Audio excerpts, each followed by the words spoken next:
Alicia, and welcome back to the E to Me podcast.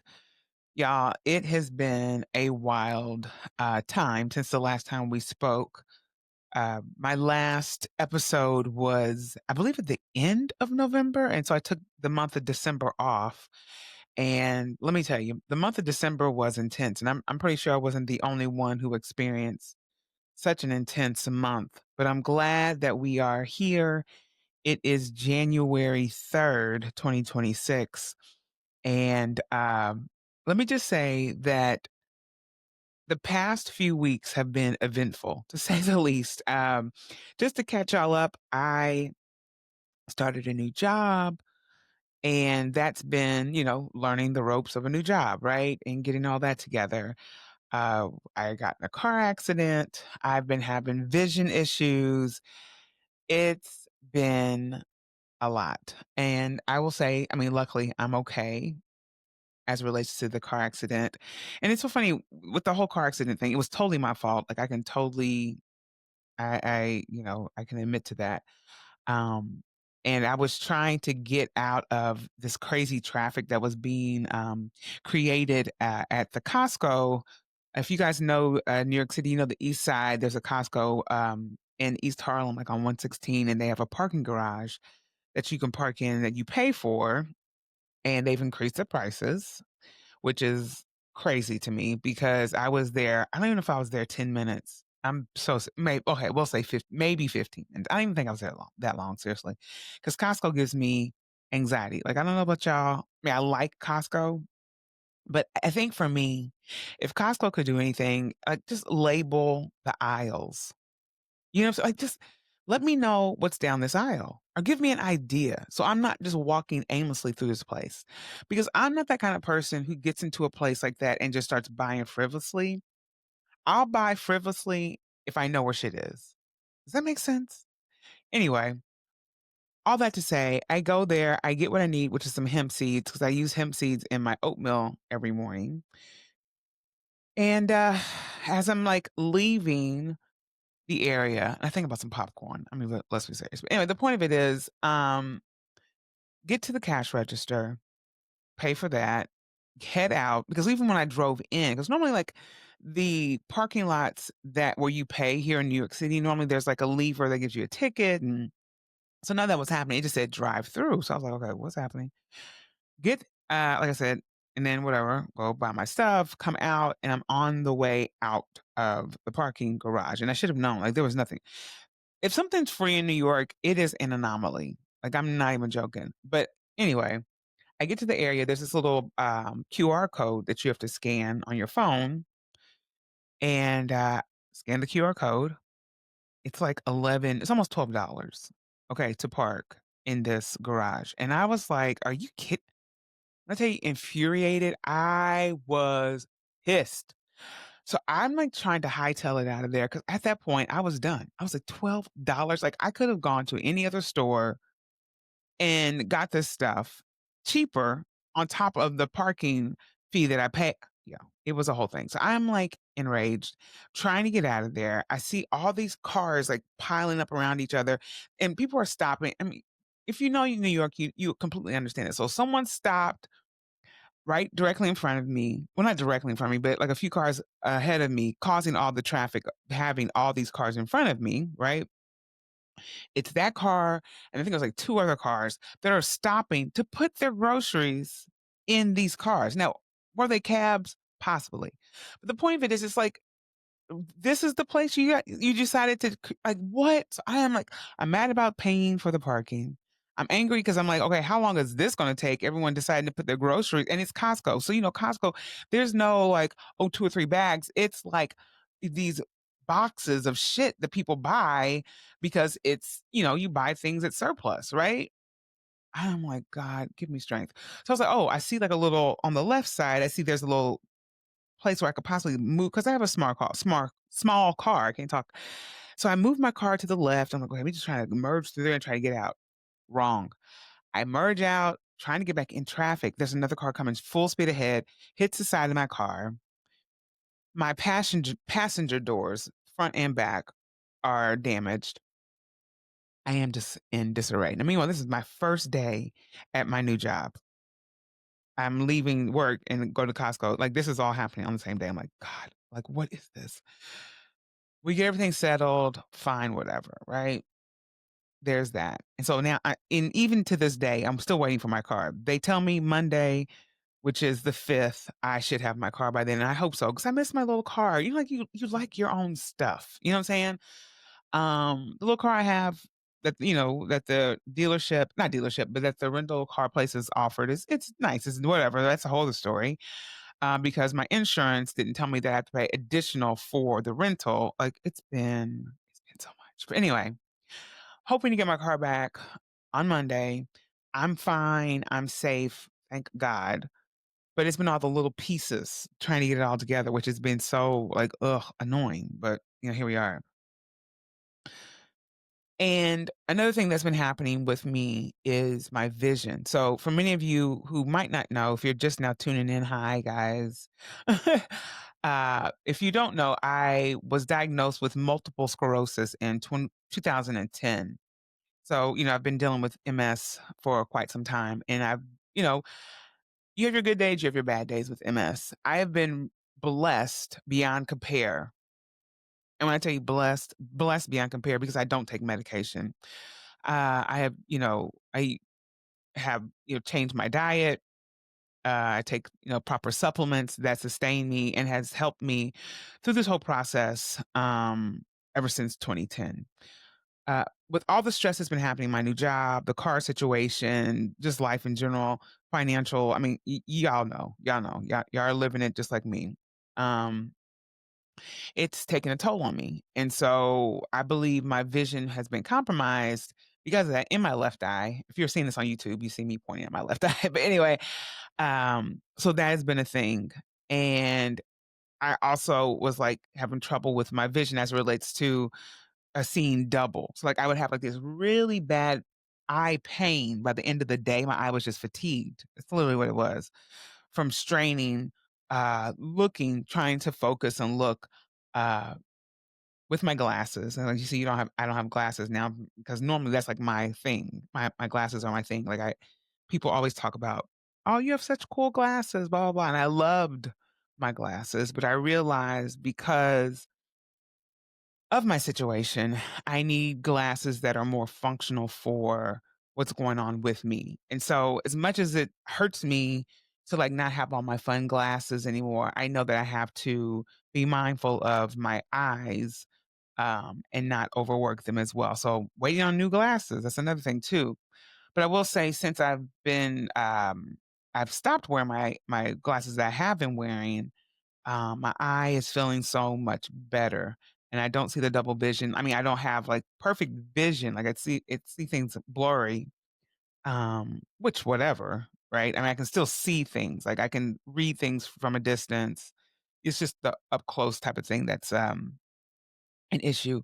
But when I was wearing my glasses, I would have double vision with my glasses on, and plus because of the strain of the old prescription, my eye trying to function with that old prescription, it was just causing so much havoc. And so I'm so happy that that's been figured out. And I'm glad my eyes resolved. And I'll go back to the eye doctor in 2 weeks to see what's going on. Hopefully that will have resolved and I won't need to do additional workup. I mean, I'm definitely going to let my neurologist know about it and everything, but it has been wild to say the least. And so I'm just happy to be back, happy to be back on the mic and talking to y'all and sharing all the stories and the things that are quote unquote eating me, i.e., the name of the podcast, the Eating Me podcast.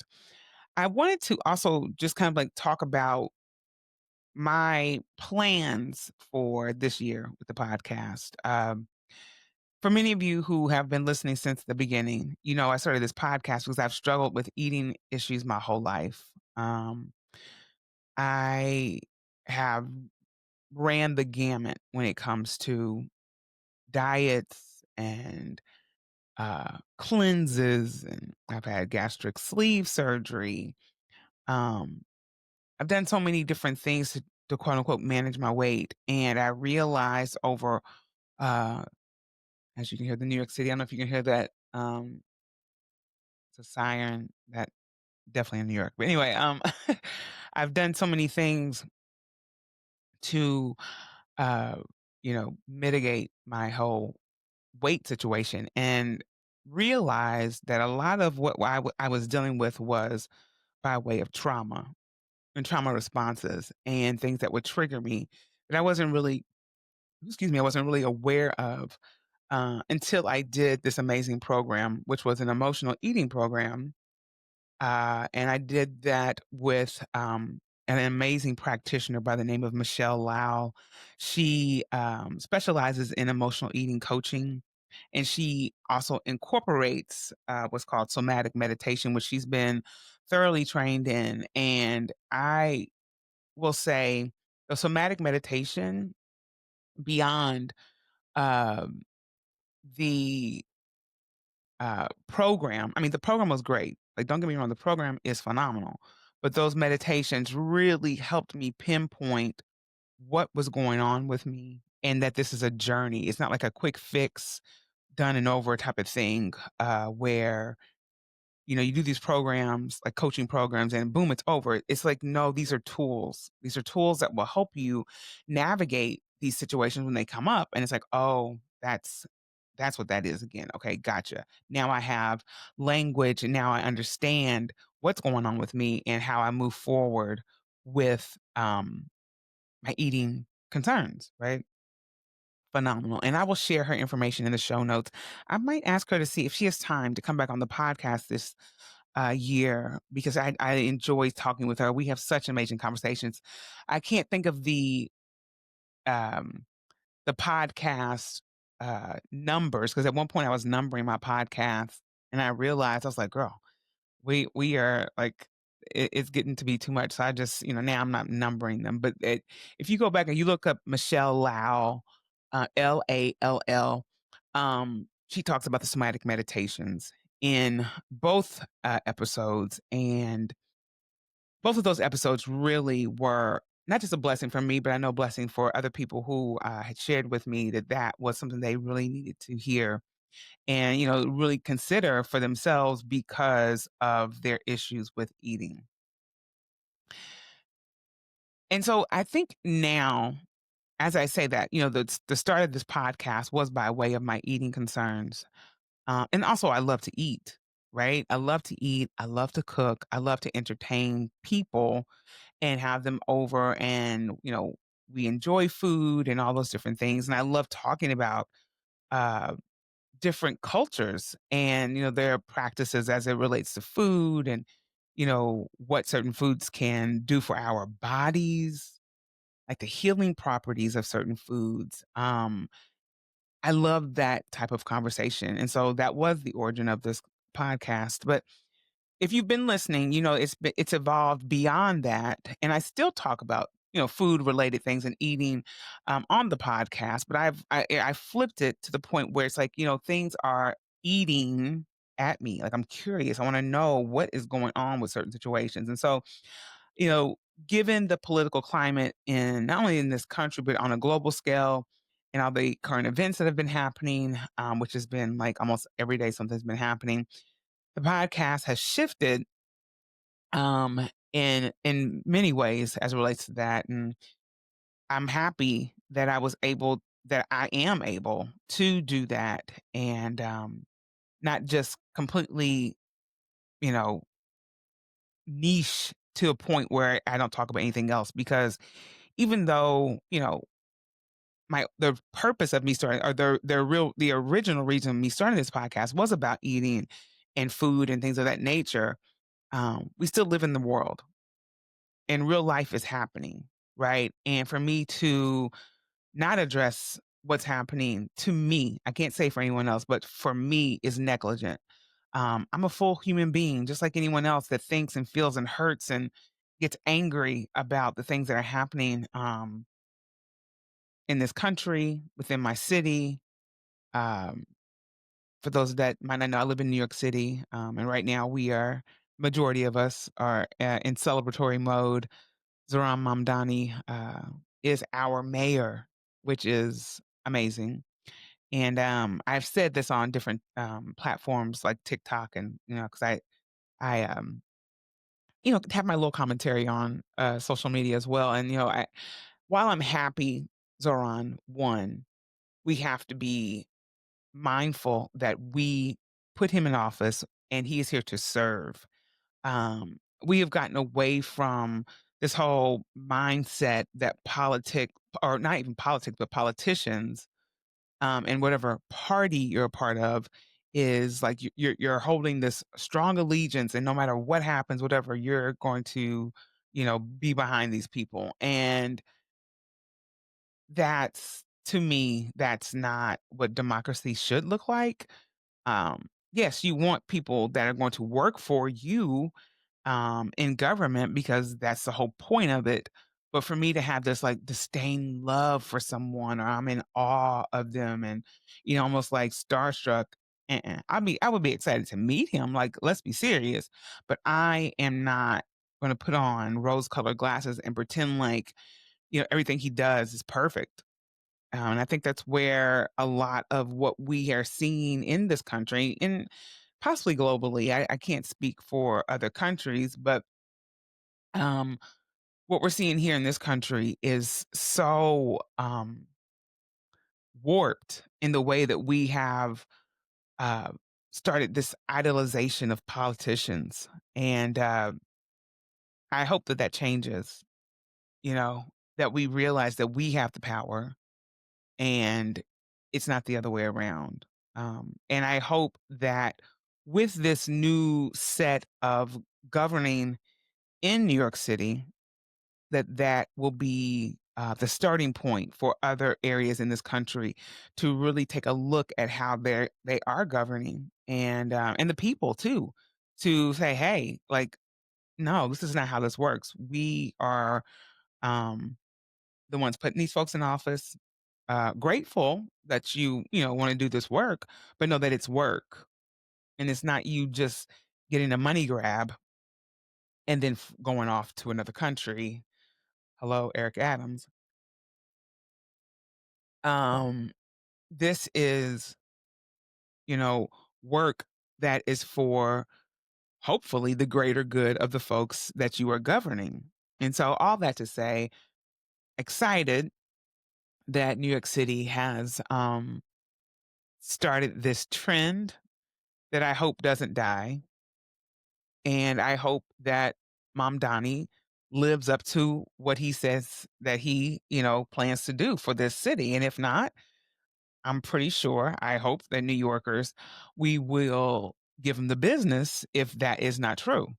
And I think all politicians need to be held to that standard. The excitement's there, and everything's not gonna be perfect, right? Nothing, nothing's perfect, but I need, and the citizens of the city need to see some change, because we have been living under this old regime of toxic ways of governing, a lot of criminal activity that is just ridiculous. And like I said, we just need a new we need a new start. We need a fresh start, and I'm excited for this fresh start for, like I said, for New York City. So there's that, guys. I also wanted to let you know, if you have not had a chance. I know I'm kind of like bouncing around today because today is literally me just welcoming everyone back to the podcast. It's more like the church announcements, like all these random things that you need to know before the uh the sermon begins, right? But I wanted to let you all know that with me having multiple sclerosis, one of the big issues that I face with having MS is fatigue. Um, and this will lead into the sermon because a lot of this is about me having multiple sclerosis. But I am now back, not so much back, but I'm accepting new clients for my MS program. It has been on the back burner for a bit because I've been doing so many different things, but I know that so many people reach out to me all the time Like, when are you getting back to this? When are you starting back coaching and everything? So all that to say, I will be back in the coaching world, and coaching folks with multiple sclerosis who struggle with MS fatigue. And this will lead me into the whole point of me coming on the podcast today. Well, not the whole point, but one of the points. And well, this will be the closer, as Dave. I don't know if you guys saw Dave Chappelle's most recent comedy special. I thought it was phenomenal. Um, but this is, I guess, i.e., the closer for me here. I was diagnosed with multiple sclerosis in 2010. And prior to my diagnosis, I was just, in limbo with trying to figure out what was wrong with me. Um, I will say that I've been blessed on this journey with multiple sclerosis because my first real, like, major exacerbation was in December of 2009. Yeah. I was home. We were on winter break. I was in college at the time, going to school for nursing, and I started feeling this really sharp pain on the left side of my jawline that then, went down my shoulder, down my neck, and then into my shoulder, and then into my left arm. And at the time, I'm thinking, okay, great. I'm having a heart attack. Wonderful, splendid. Like, this is what I need right now. In the midst of me trying to get out of poverty, trying to make a better life for my daughter and myself, here I am about to have a heart attack or a stroke or something because what is this, right? Now, I wouldn't advise anyone to do this, but this is what I did, but please don't do this. I then go to my mother because at the time my mom was still alive and, helping me with my daughter at the time. I went to her, I went to she was in, I think, like the living room or something. And I went in there, I told her, I said, I'm having really bad pain on the left side of my body. I'm going to drive myself to the hospital because something's not right. She was with my daughter. So, and to, get my daughter up and all that, it would have been too much. Should I have called the ambulance? Possibly, but I live in America. Fill in the blanks. Anyway, so I drive myself to the hospital. And that's a whole other story because that's a story within itself because I get there and I'm in just excruciating pain. I mean, it was horrible. I could not lay down on the bed. Um, I was just really having a bad experience. And no one's even flinching, right? I'm going to the nurse's station. I'm telling them, like, please, can you do something? Blah, blah, blah. And nothing.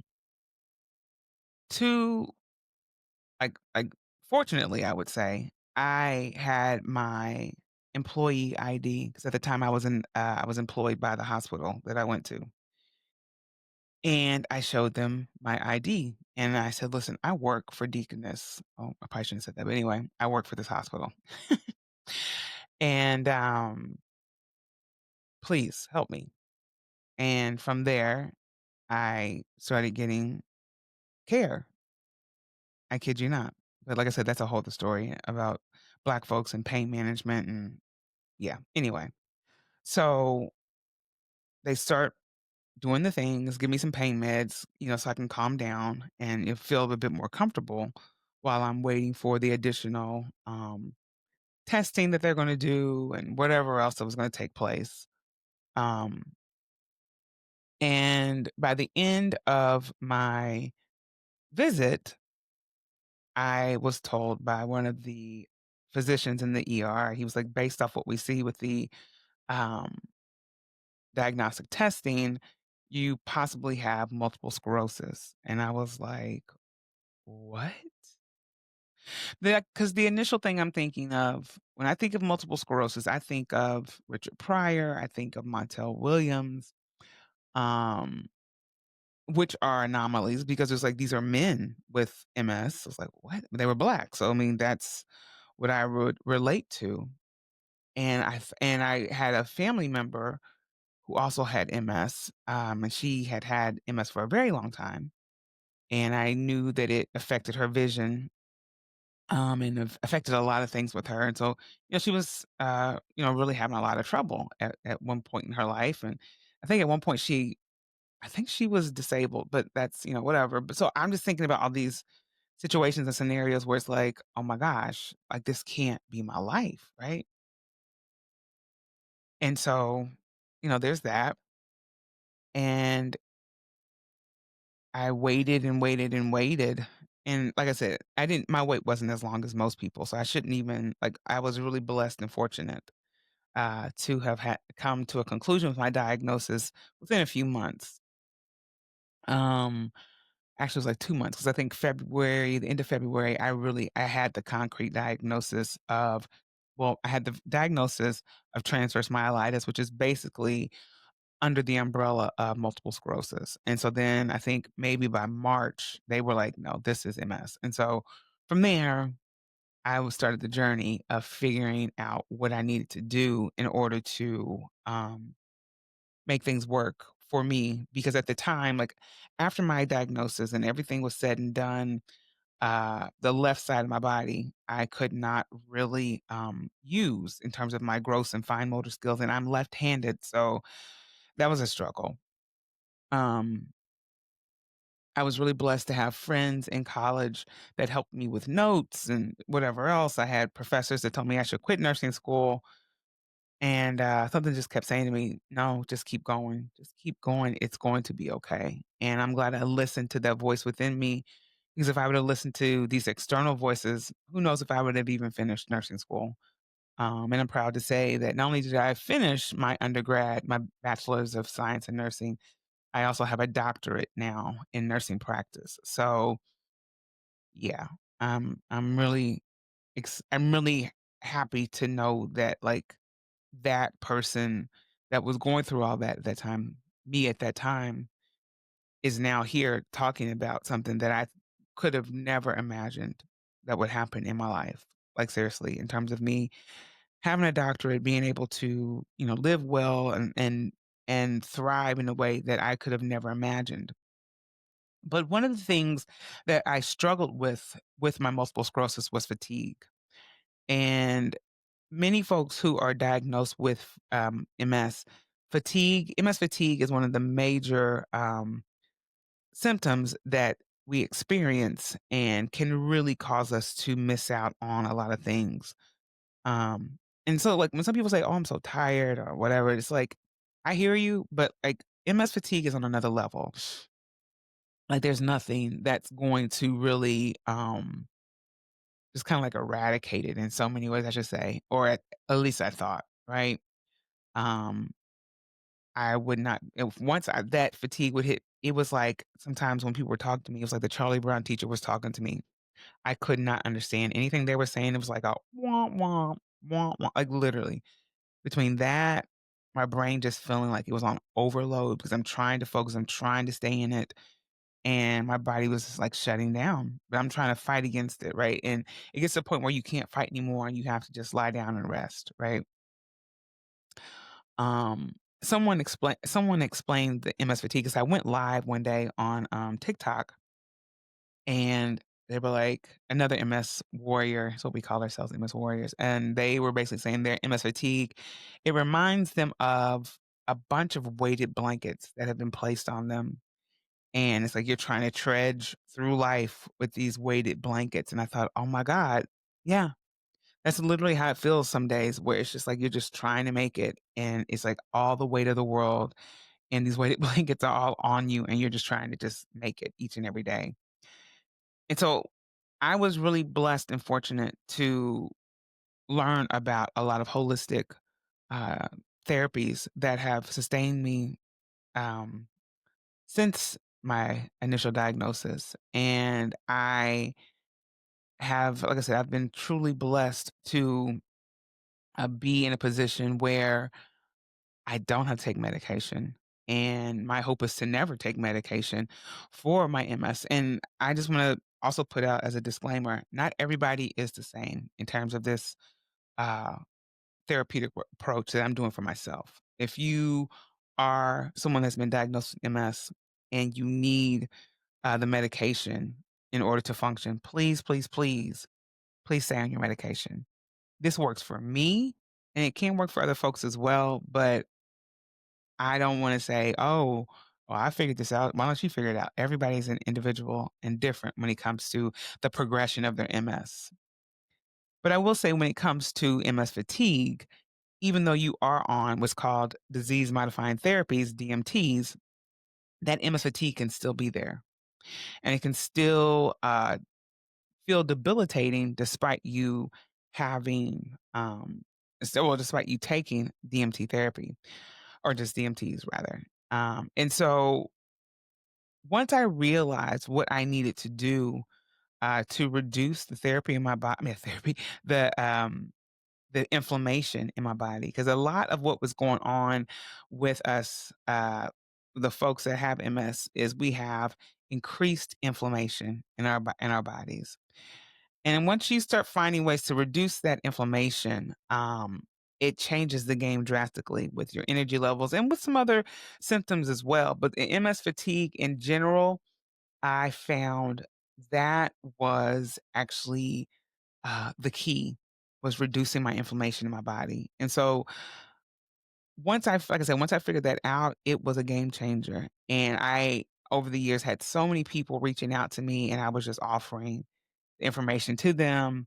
And then I realized I was like, I should coach folks because that's basically what I was doing for free. And I was like, okay, I can really impact people in ways on a larger scale if I actually go in and become a health coach that helps folks with MS fatigue increase their energy levels. And so that's what I've been doing. And it's been a blessing, not only to the folks that I help, but also to myself as well, because when you find ways to help yourself, and especially in the time when you feel so helpless, the sense of empowerment is unreal. And my hope is to continue to help as many people as possible. Obviously, because I do have MS as well, I have to be mindful of my own body. And I love that the clients are and folks that I've talked to and have helped along the way understand that as well. Because I'm not superwoman. I'm a person who's figured out how to decrease my MS fatigue and still have other things that go on in my life. But I can say because I don't have MS fatigue, it is a game changer, and I'm able to do things and enjoy my life in ways that I probably wouldn't have been able to do if I did not have this information and the ability to combat MS fatigue each and every day. I'm blessed. I am really blessed in that regard, and I just love sharing that information with other folks as well. And all that to say, y'all, if you are someone who is struggling with MS fatigue, or you know someone who's struggling with MS fatigue, please let them know that I do offer a coaching program that can help them with their MS fatigue and really get them onto a road of just feeling more vibrant and in a space where they can enjoy friends and family and not constantly be like, oh, guys, I'm too tired. I can't. There's no way I can hang out with y'all, or make all the excuses. So yeah, it's been a blessing, and I'm really excited. I will share all the information in the show notes about the program, um, just so you guys have an idea of what that looks like as well. I am excited to get back on the mic, like I said earlier, and start talking to y'all more about other things that are going on in the world as it relates to eating. 2026, I'm excited to see what is to come. And yeah, like I always say, y'all, let's just keep on keeping on. I'm excited for the guests that will be on the podcast as well coming up. We had a great series in December where I featured a few folks from my hometown talking about the history, the Black history rather, of Evansville, Indiana, and we had a really good time. And I probably will have a few more series like that where I bring in folks from my hometown because the folks in Evansville, they're just unique, amazing people, super talented folks, and I enjoy just catching up with them. So look out for that as well. All right, y'all. Happy to be back. Happy 2026. And like I always say, let's just keep on keeping on. And listen, I will see y'all next week. All right. Bye.